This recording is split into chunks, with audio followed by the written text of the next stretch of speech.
Hey guys, Justin here, the Kickstarter guy, and I was actually in LA a few weeks ago shooting a film, and I took a little R&R break, went to the beach, and shot a video that was talking a lot about the third core component, which is timing. So if you've seen my last couple videos, I talked about the first two core components, having a marketing plan, having a team, and this is the video on timing. So I figured I'd actually just share this video with you, and hopefully you can get something out of it. It's going to talk a lot about when to launch, how long the launch should be, and of course the importance of timing and how that breaks down.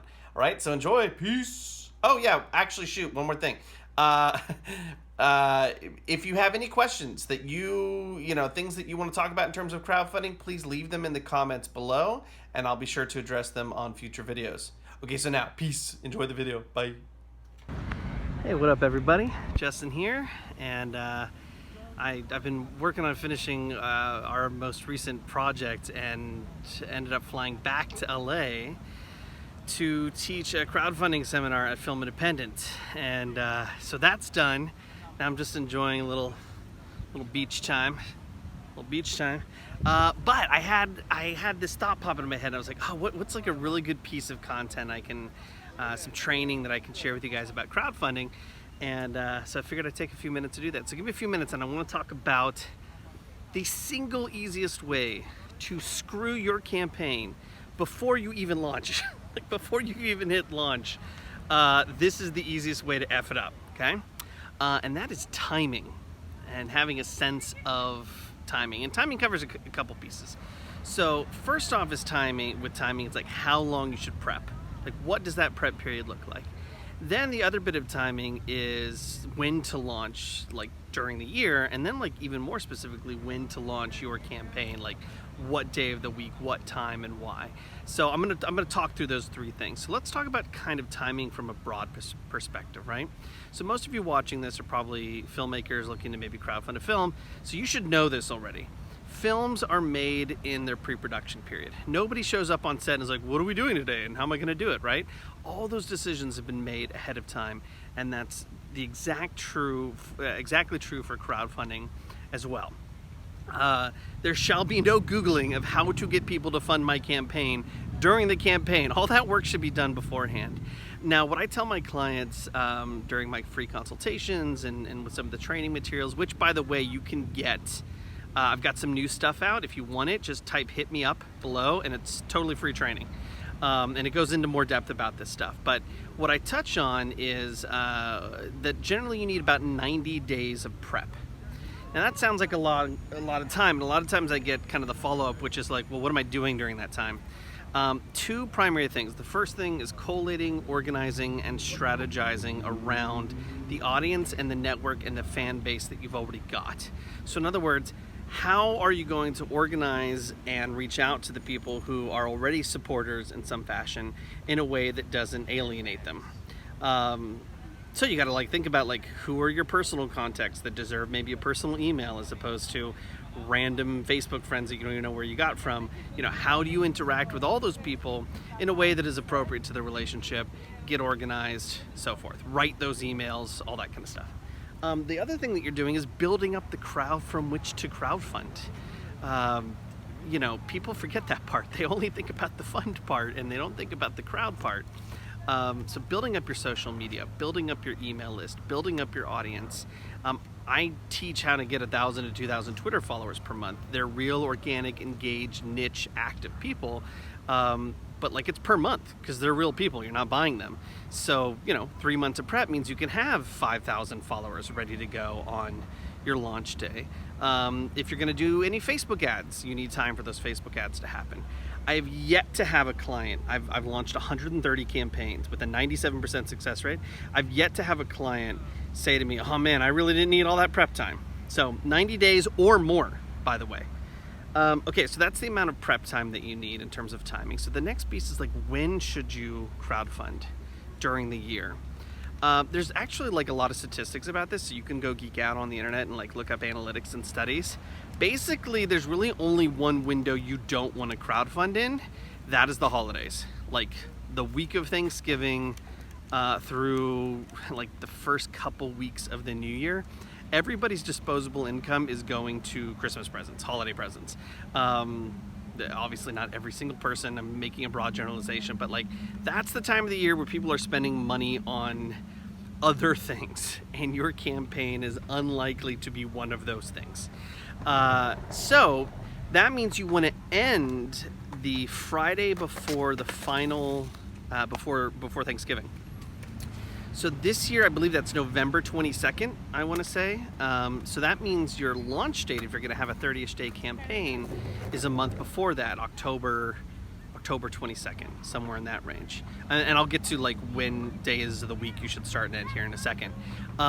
So if you need 90 days of prep, and mid-October is your last window for this year, let's go back. So October to September, August to July. So you've got like a month from now to make some decisions about how you're going to do crowdfunding, whether you're going to hire help or whether you're going to start getting into intensive research. Like that's the job right now. Okay, so final piece on timing is when to launch specifically during the week. So again, lots of statistics and like studies to back this up. So I won't go too much into details unless you you want to hit me up. Again, I've got some training, so just type "hit me up" in the comments below, and I will PM you some free training that goes into some more depth about this. I'm just kind of covering some quick points. But generally launching on the second or third Tuesday of the month, and then ending the Friday 4.5-ish weeks later. So, 4 weeks later plus a couple days. Usually ends up being about 31 days or so for a campaign. This gives you a launch week, an end week, and then 3 full middle weeks to launch. 30 days tends to have the highest, or around that area, 31 days tends to have the highest success rate for creative projects. When you extend it, you're really just extending the crappy middle part, so like that doesn't help. Like, in other words, the time when nobody's going to care and nobody's going to donate are those middle weeks. So having a longer campaign just means you have more of that. Not usually helpful. The reason why you do Tuesday instead of, say, Monday is because Monday, a lot of the people kind of, I know we filmmakers can sometimes live in this like nebulous non-9 to 5 space, but a lot of people in the world like have jobs every day. And so Monday they come in and they got stuff to do, and you don't want to be competing with the to-do list and the project meetings and all that kind of stuff. So Tuesday gives you the chance to pretty much have all of that first week and still get them early in that week. Nobody tends to donate on the weekends. I've done, again, 130 something campaigns now, and just weekends die. So you want your launch week to launch during the week, and you want to end before you're getting into the weekend, because you don't want your final few hours of urgency and pushing to be during the weekend when nobody seems to be paying attention. And the reason why we do the second or third Tuesday of the week is because at the beginning of the month, like everybody, I often hear like, oh, I want to launch July 1st. The problem is that's when like car notes are due and student loans and rent and mortgages. Like, people don't tend to have a lot of disposable income at the beginning of the month. However, in the middle of the month, after that second paycheck, they do have a little bit. So it's, it may not make a huge difference, or at least on paper it may not seem like it. Let's say in the middle of the month I can give you $30 for your campaign instead of $20. Of course, if you do that math over hundreds of backers, that's a 50% increase. So it's little tiny things like that. And this is why I said at the beginning, screwing this up, launching at the wrong time, not giving yourself enough time to prep, launching during the wrong time of the year, it's the easiest way to F up your campaign before you even hit launch. Like, to just stack the cards against you before you even hit launch, right? So I hope this helps. Sit down with the calendar. If you're thinking about crowdfunding, sit down with the calendar, look at the timeline of when you want to shoot. Here's some more timeline stuff. When you want to shoot, realize it takes a couple weeks for funds to clear from all the platforms. Seed&spark is pretty good, usually within a week, but the other two, it's going to take some time. So you look at you look at when you need those funds to be in your account in order for you to be with production. You move back a couple of weeks. That's the latest time that your campaign can end. then move back another month, that's when your campaign would start, and then move back 3 months, and that's the prep time you should give yourself. Now, if you are watching this video and you're thinking about crowdfunding this year, and maybe you're freaking out about timing, these are best practices. So, you know, ask your questions below, get into my free group.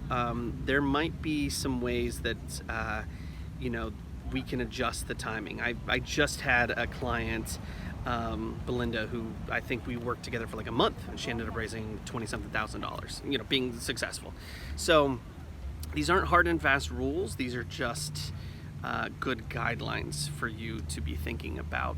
That being said, I don't want to understate the importance of this, because what you don't want to do is do a bunch of things wrong. You don't want to give yourself only a month's prep and then launch on the weekend and, you know, all this kind of stuff. Stack as many cards in your favor as possible, and then do what you got to do. Cool? So like I said, there's a lot of more training on this particular subject, plus some of the other core components and fundamentals of a campaign. If you want that training, just type hit me up below, and either me or my assistant will reach out to you and give that training to you totally for free. I've also got some cool stuff coming out soon, so this is a great way to just kind of get connected and stay connected. And then of course you can always go to my my group, my training group for filmmakers. Right now it's called Hacking Kickstarter. I'm thinking about doing a change to something called Greenlight Yourself, which is kind of the branding area that I want to go to. That's really my belief in all this, is how do we get you guys to stop waiting for permission to be creative and do your thing, yo. All right, cool. So I'm gonna let you go. Again, hit me up below with a comment that says hit me up and I'll get that training too. But yeah, hope this was helpful for you. If it was helpful, please comment and let me know. I'm trying to figure out what sort of content you guys want to hear more of, and so if this was good, let me know. Hell, if it was bad, let me know, and I'll come up with other stuff to bring to the table. And share with your filmmaker friends. The cool thing about crowdfunding is it is not a zero-sum game. If you and your friend and your colleagues and people you don't know, the more successful filmmakers there are, the more awesome art is being made, the more voices that are being heard. So if this was something you're into, please comment, share. If you want the training, type hit me up. And yeah, guys, let's go make some movies and some series and some shorts, and let's talk about, you know, the human condition and all that artsy right brain stuff that is why we're doing this anyway, right? Okay, cool. I'm gonna go actually to a little toy store around the corner to buy some beach toys for my kids, because I haven't seen them. I've been in California for a while, so peace out. Hope this video found you well. Peace, guys.